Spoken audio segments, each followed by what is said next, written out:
So surgical indications for these tumors, even knowing that they're a diffuse disease, are there. Number one, we use these to confirm histologic diagnosis. We're not going to understand how to use further treatments without histology. In today's era, really we need extensive tissue sampling to perform comprehensive molecular analyses like genomic sequencing to really understand what potential molecular targets there would be and how to match those, therefore, with follow-up treatments. Relieve mass effect, like we talked about before, an extensive tumor resection with gross total resection of a contrast-enhancing lesion does lead to a rapid 2 log cell kill. Disrupts a microenvironment which might therefore remove some resistant cells. And we do know with good data that this form of cytoreduction does prolong survival significantly. In addition, surgical decompression, relief of mass effect, restores neurologic function. And then all of this also allows for the sort of potentiation or facilitation of those other treatments like radiation therapy and chemotherapy that aren't going to be feasible in someone suffering from intracranial hypertension from a very large tumor. And then finally, there is the ability for surgeons to introduce local anti-neoplastic agents. And I think you heard a little bit about gliadel wafers and things like that from some of the other talks. So, when surgery is not really indicated, we talk about doing a stereotactic biopsy. This is a safe and feasible kind of procedure that we can do, but it's not always necessarily a good idea. This is minimally invasive, but in the situation of highly vascular tumors or potential non-tumors like aspergillosis, or in people with coagulopathies, biopsy is obviously contraindicated. But even so, even with it being minimally invasive and in the right situation, you still have a substantial complication rate. So it's not, without its own issues, and some of the sort of percentage chance of some of these things happening are listed there. And the diagram shows basically how a stereotactic biopsy is performed using neuronavigation, and basically using that to plot a trajectory, drilling a burr hole and inserting a long needle to depth of the target and sampling small tissue cores from that. And as I mentioned before, one of the issues that we run into with biopsy is, the small amount of tissue that we obtain is not really enough in many instances to run some of these more recent advanced molecular analyses. So when we don't think biopsy is a good idea, we're talking about an open surgery of craniotomy and resection of these tumors. Shown in this diagram are some of the standard approaches to lesions in various areas of the supratentorial space as well as infratentorial space. These are the sort of incision and craniotomies that are typical for tumors in various regions. Again, with the difference, most commonly with primary high-grade tumors, we're talking about supratentorial rather than infratentorial, although there are plenty which occur in the cerebellum or brainstem. In general, craniotomy should just be done to provide a short distance between the tumor and the surface of the brain, and big enough to allow some relaxation of the brain so it doesn't herniate out as you open the dura. Once the exposure and the approach is made, pathways into the lesion are sort of shown in this diagram here, which is one of these wonderful pieces of art from Ian Suk, who is at MD Anderson previously. And this shows this sort of various ways to reach a tumor at different depths. Certainly one of the more common would be something presenting on or near the surface. This is really probably the most relevant for malignant gliomas, to be a sort of a transcortical approach and defining which areas of the cortex you can really remove along with the tumor. In deeper areas, such as the insula, you might take an approach that goes through normal anatomic corridors, like the Sylvian fissure or the interhemispheric fissure, to reach a tumor in the lateral ventricle through the colossal approach. And then other more deep-seated tumors, and this probably applies a little bit more to brain metastases than it does for primary tumors, might be a transfocal approach, taking advantage of normal sort of anatomic avenues to reach deeper into the brain without violating otherwise normal areas of brain. All this is to say that surgery in experienced hands is safe and feasible, and with, I think, in my opinion, relatively comparable to maybe slightly higher complication rate to biopsies. Shown here is data from a very large series of glioblastoma surgery patients treated at MD Anderson, and you can see the overall sort of complication rates of a whole slew of different forms of neurologic deficits are shown here, and the estimates are around sort of 15 to 20%. And obviously that varies tremendously by where tumors are located, someone's presentation, and their sort of premorbid status.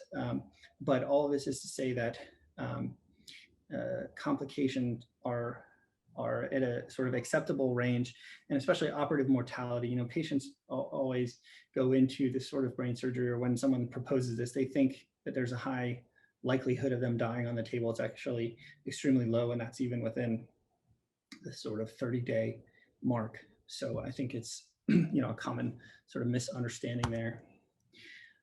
Surgery for malignant brain tumors is the first step to treatment. The MRI appearance really sets the goal of the operation. So high-grade tumors, glioblastoma, the goal is resection of the contrast-enhancing lesion. Although recent evidence points towards a potential role for resecting the surrounding flare or T2 signal around the contrast enhancement.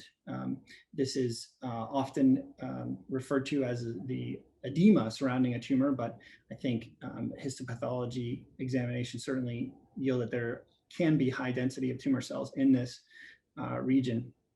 Some data also from MD Anderson shows a benefit to resecting 53% or more of this flare region, in addition to the contrast enhancement. And I think you guys discussed the recent paper from Mitch Berger's group, also shedding light on this too, that when it's safe and feasible to resect beyond the contrast enhancement, there is potential for benefit. In the setting of low-grade tumors, this is the tumor. The T2 flare signal is the tumor, and that is the target for resection and complete removal of the T2 flare signal.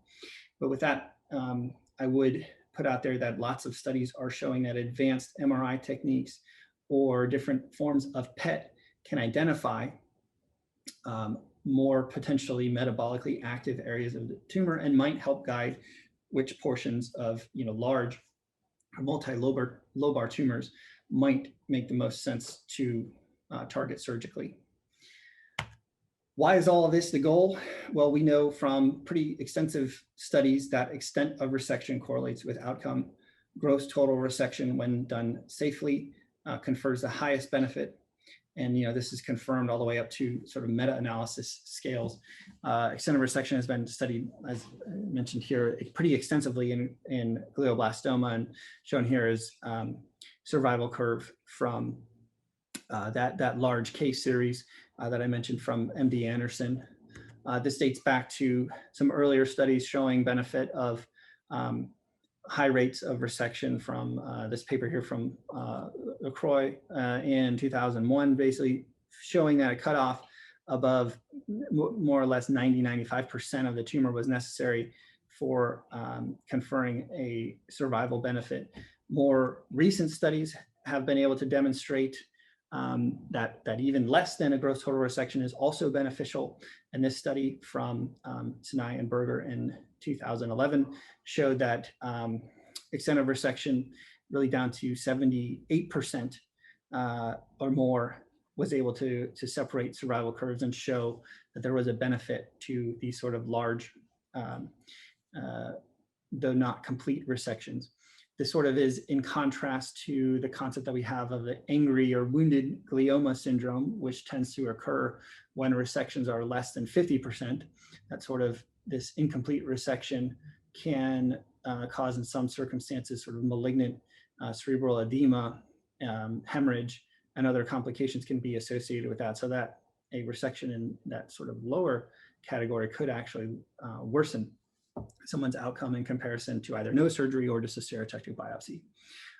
You guys saw this slide before, which is the meta-analysis showing that gross total resection correlates with survival in almost every study that has sort of meaningfully looked at this. And I think as time has gone on, this has become less and less of a controversial statement, but certainly over the years has not always been high on everyone's mind. But I think now there's pretty widespread agreement on that gross total resection correlates with survival. The other part of it is, on the flip side, residual tumor volume, also makes a meaningful impact. And that's shown in this study here, that really below 1 or 2 cc's of tissue left over, we can see pretty extensive differences in median survivals between those who really have this sort of complete resection and low residual volume versus those that are higher. However, all of this comes with the knowledge that postoperative deficit can quickly erase any survival benefit achieved from a gross total or large resection of a tumor. And that's demonstrated, I think, quite well in this study from Margaret and folks, who basically showed that any gains from large resection are offset, especially by postoperative motor or language deficits, and the median survivals of patients incurring those are really dropped. So whatever benefit might have been gained is lost. And at the same time, postoperative KPS is probably a better determinant of overall survival compared to preoperative, meaning that these folks have got to go through this surgery and not significantly impacted in such a way that they're not able to get to go on to get those other critical therapies like chemotherapy and radiation. All of this data on extent of resection has been used, incorporated into mathematical models to create these normograms.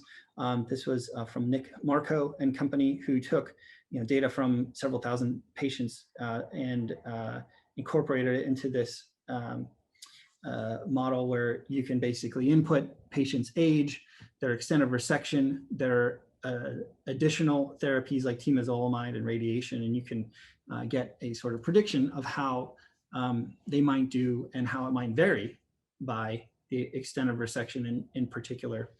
And all of this data and all of these mathematical models all support this concept of maximal safe resection.